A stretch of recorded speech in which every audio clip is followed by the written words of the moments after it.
We're going to talk about the decision taken by the Labour government yesterday, and that's not to pay compensation to Waspi women. It refers to the campaign group, which stands for Women Against State Pension Inequality. And it represents women in the 1950s who were affected by changes to the state pension age, moving it from 60 to 65.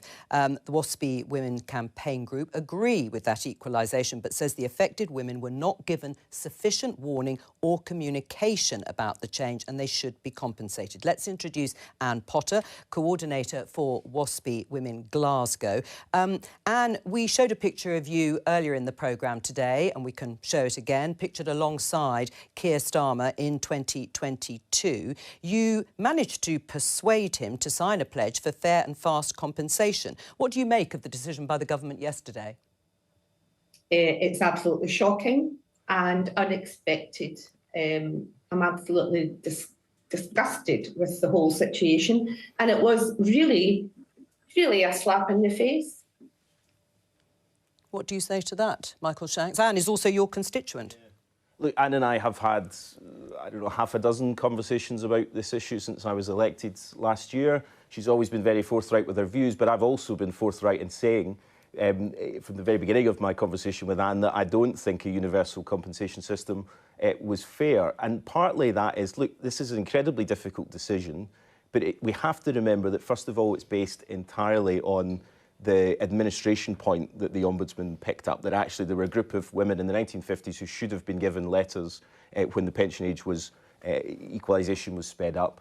That didn't happen, and we've apologised for that, and the Secretary of State was very clear on behalf of the government and of previous governments for apologising for that and to learn from that mistake in the future. Right. But what it also showed was 90% of women did know about this change, and there'll be disagreement about the figures, but I think Anne and I have also had the conversation where she acknowledged that a lot of women did know about it, and therefore to come up with a sort of flat compensation fee that would total more than £10 billion is not a good use of public money at this time. Now, that's not to say that we don't recognise there was real maladministration and apologise for doing that, and I've said that to Anne on a number of occasions and to other Waspi but do you recognise the sense of betrayal? Forward. We can show another image of you there with Anne, also holding a pledge about trying to resolve this issue fairly. Can you understand why Anne is disgusted? You've just gone against what you all, Labour politicians, many of whom now in Cabinet,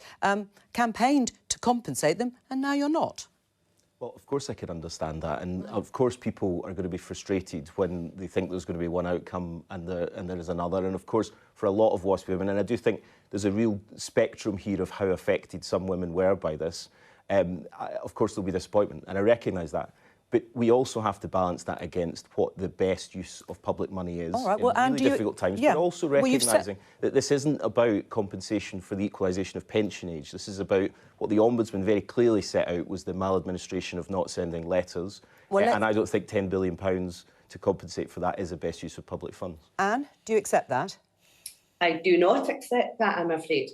And Michael knows my views pretty well.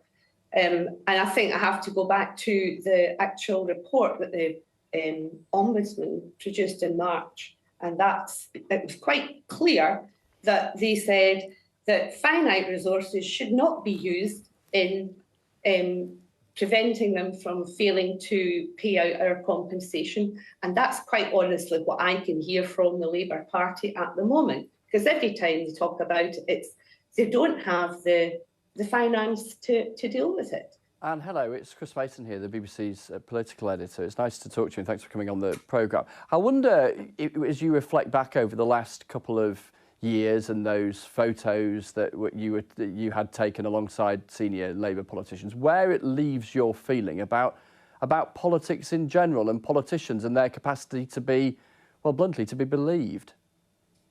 It's a very, very difficult situation I find myself in, because I have put a lot of faith in my politicians. We've had a lot of support from parties, you know, in Labour, Conservative, Greens, SNP, Tories. We've had lots of support. I have to say I am so disappointed in this current Labour Party because they led us up the garden path. They gave us the information that, oh yes, we're going to support you. They signed our pledges, they showed interest. And at the end of the day, when I heard that announcement yesterday, which came out of the blue, I was absolutely flabbergasted. And what impact has increasing the pension age had on you and your life? Well, I made decisions way back in 2007.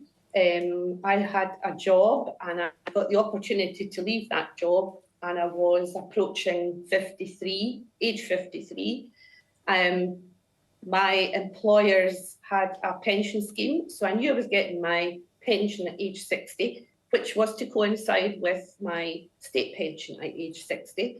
So my decisions were based on the fact that I was going to have my pension at age 60, and that was way back in 2007.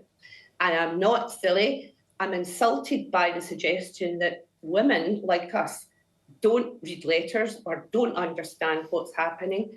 I'm financially astute. I am quite aware of politics, and I certainly would not have missed anything like a big change in my state pension age. And to suggest that a lot of us have been hiding our head or burying our head in the sands is an absolute nonsense. Michael, what do you say in response? Well, Anne and I have talked about this, and I've always said I don't suggest for a second that the women affected by this were somehow just not reading letters, but the Ombudsman's report was very clear that actually a significant number of the women, 90%, but it may or may not be that figure, but certainly a significant number of women did know that this change was coming. And look, there's definitely more the government could have done. We've accepted that and we've apologised for that, and there's more that governments afterwards could have done. We did, I think, challenge a lot of the coalition government's decision to speed up that process towards equalisation, and that was where a lot of people joined the Waspi campaign, because of course the Labour Party did oppose those changes at the time, but that happened. And what we've now got to do is work out, well, what is the appropriate redress for that? We've apologised on the basis that the government, the maladministration of sending out letters when they should have been sent out wasn't done, and we've apologised for that. But I think the question of compensation comes down to, and it isn't just about the money, although every penny of public money we have to account for carefully.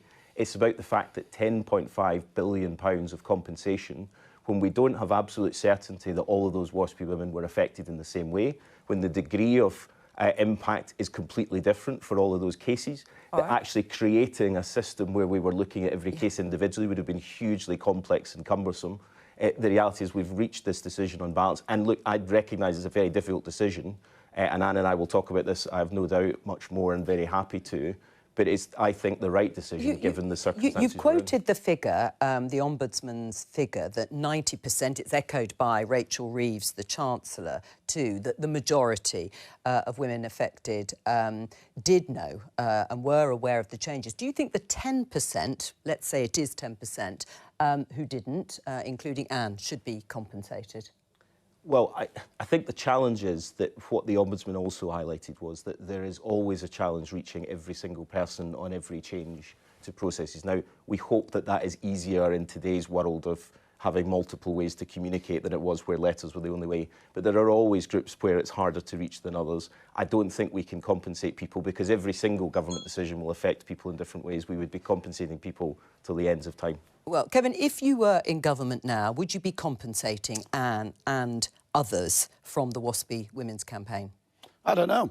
That's not the point, I don't think, in this at all. What's wrong here, and Anne sounds like a very reasonable and articulate person, what's wrong here is she was promised by Michael, to some extent at least, by the Prime Minister, by the Home Secretary, by the Deputy Prime Minister, by the Working Pension Secretary Liz Kendall, all those people promised they would compensate. Yeah, but the thing is, you would like to be in government, and you have been extremely involved and at the very centre, really, of compensation, for example, in the post office scandal. Do you equate this historic injustice, as the Waspi women present it, in the same way to get £10.5 billion of compensation? Well, no, I don't. I'm sorry to say that, and that'll disappoint you. No, I don't.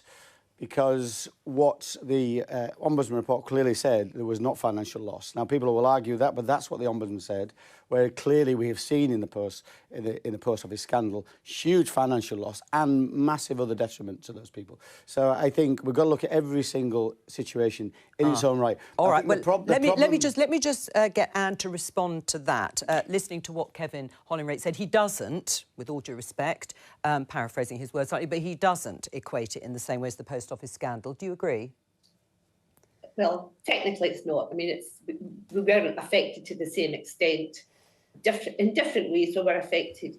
But I still think that when the Ombudsman has made a decision and they find that there has been definite maladministration, then what's the point of having an Ombudsman in the first place? Because we went through a huge process, or a long process, to get to that stage, with the belief that the Ombudsman would look at this independently and would give us an honest answer on how we'd been treated. Right. And I think when it comes to the Ombudsman, I would be wondering why did I go to all the bother over the 6 years of doing an Ombudsman's report, producing it, and the government's just going to rip it up and put it in the bin.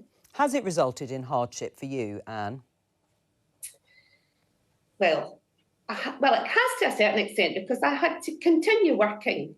I mean, I left that job I had in 2007, so I carried on. Well, I had to keep working after that, but it was more to do with I've been financially independent all my life, and I certainly didn't want to end up relying on any other benefits or anything at all. So I did end up working, but I'm more concerned about some of the ladies that I have in my group who have got nothing to live on.